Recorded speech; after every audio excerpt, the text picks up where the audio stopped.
Good morning, everyone. Welcome back to my channel. My name is Susie, and I am the creator with the YouTube channel Gluten-Free Apple Tree. I'm making a video today. We're coming up on the 3rd anniversary of the Delphi Homicide case. And I hope that you've watched my other videos on the Delphi. I'm just recapping from a website that I found. And it's actually pretty good the way they, create the story. And, they've interviewed Anna Williams, who is the mom of Abby. Libby and Abby were killed near this bridge. They were walking on the bridge and they snapped a photo of the bridge guy. So I'm not going to talk about the case that much, but I am going to reiterate what I've said in some other videos, and recap because the 3rd year anniversary. The anniversaries are difficult, Anna Williams said. She hopes whoever that person is can find the courage with themselves and make a call to the tip line above. We know someone knows who it is, Anna Williams said, and for whatever reason, no one's come forward. So this year, there will be no press conference. In past years, police held news conferences on the anniversary of the girl's killing, but not this year. There's nothing new to report, Sergeant Riley said, explaining why there is not a news conference this year.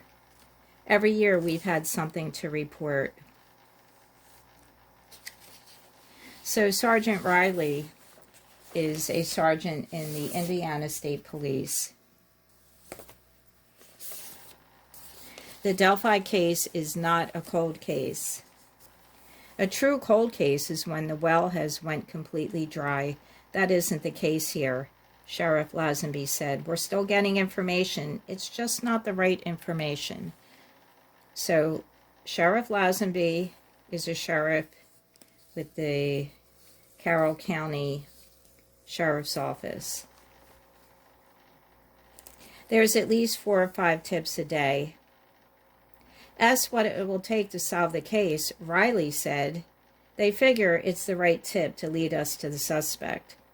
What isn't helpful, Sheriff Leazenby said, are the social media posts of side-to-side photo comparisons of a person to the sketches released by police. Stop it, he said. We still have people doing side-to-side comparison to someone else, and that does us no good, Leazenby said. It draws time and resources away. I'm absolutely hopeful, Anna Williams said, about the case eventually being resolved. She mentioned several cases in the U.S. that remained unsolved for decades. So one of the cases was in Bloomington, with a woman who actually the killer was convicted, but the verdict was overturned last year in September due to ineffective counsel. But he actually remains incarcerated at the Indiana State Prison as of this date. There's another case, the disappearance of Lawrence Breyer, who never made it home after a night of drinking on June 3rd, 2011. New investigators bring fresh eyes to the case without any preconceived ideas from earlier investigations. It's hoped that the fresh investigators might see something new or notice evidence that might have been overlooked, Pedigo said. Now, Pedigo is a police captain that was investigating the other 2 cases I just mentioned. But Leazenby says, being a small agency, I can't do that. I'd love to do that. During last summer, Leazenby assigned 2 road deputies to assist in the investigation during slower months, and Indiana State Police Sergeant Kim Riley said they have 2 troopers assigned to the Delphi killings, as well as FBI agents assigned to the case. And then there's 2 sheriff office deputies assigned, Leazenby said, and Delphi also has officers assigned. But the investigators assigned in the Delphi killings case also carry a normal caseload of other investigations.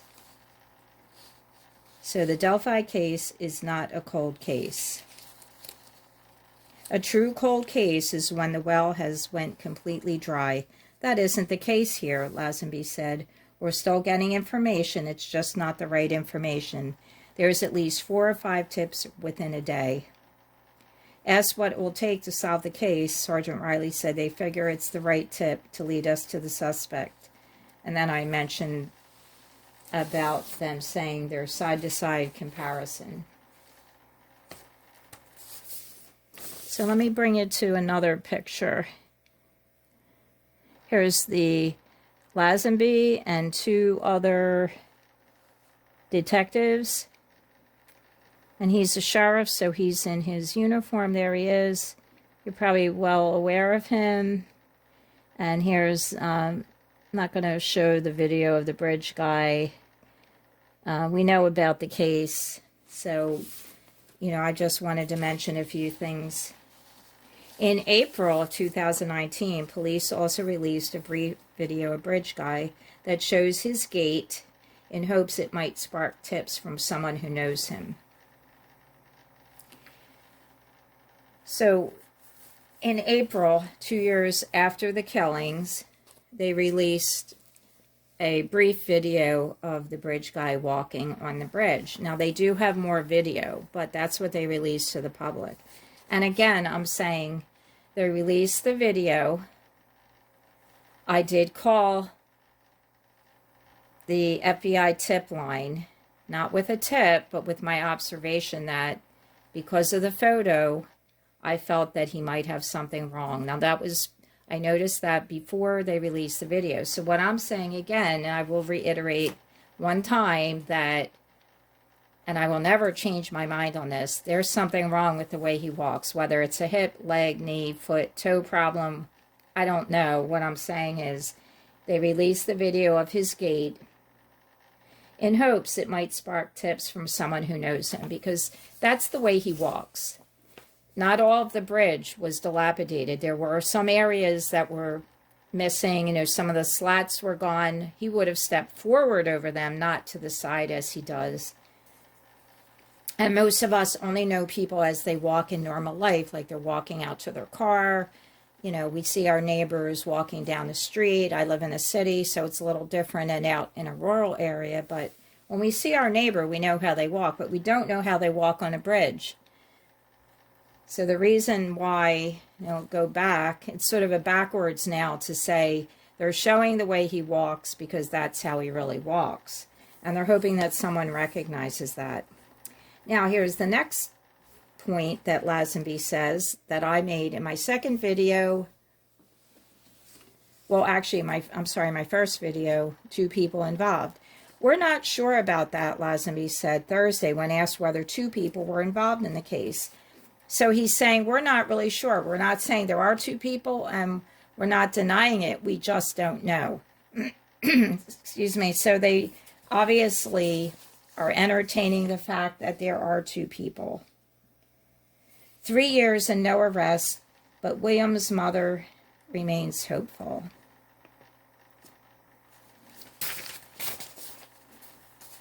All right, so the next thing is just, there's not really a whole lot to report this year. I'm sure they're working on the case, but I think they just don't have the resources. I mean, think about it. The FBI were involved in it from the beginning, and they can't solve it. So is this person that did the killing this amazing, you know, conniving, like, killer, or is it just because of the circumstances, there's just not enough evidence? I'm not saying he's amazing. I just meant, like, is he this super genius of a serial killer, or is he a local person? So the bridge guy, he's known as the bridge guy. Libby took the video of him. And I just want to reiterate, I didn't want to make this too long of a video. So I haven't heard back from the Attorney General on my video when I wrote the letter asking for them to take over the investigation. And actually on my thumbnail I put letter to district attorney. I have to change that because it's a letter to the Attorney General, not the district attorney. So we're in this article. Let me go back up and show you the picture of the sketch. Here's Leazenby again. Here's the Monon Bridge, the High Bridge. And here's a picture of the suspect, the new picture. Although that was sketched in 2017, but it's the one they released to us. So the reward is about $200,000. The reward will be divided among a number of people if necessary, depending on the tip or the quality of the tip. So we don't really know those rules. We only know there's a reward. 2 people involved, maybe. The gait is the way you walk. Look at the gait. They want you to look at the gait. They're saying it right here. They reiterate it like I said. So we have them working on it. We hope they solve it soon. I'm very sorry for the family. And the anniversary is coming up this week. So thank you for watching. I hope you'll take time and, look at my other videos on the Delphi case.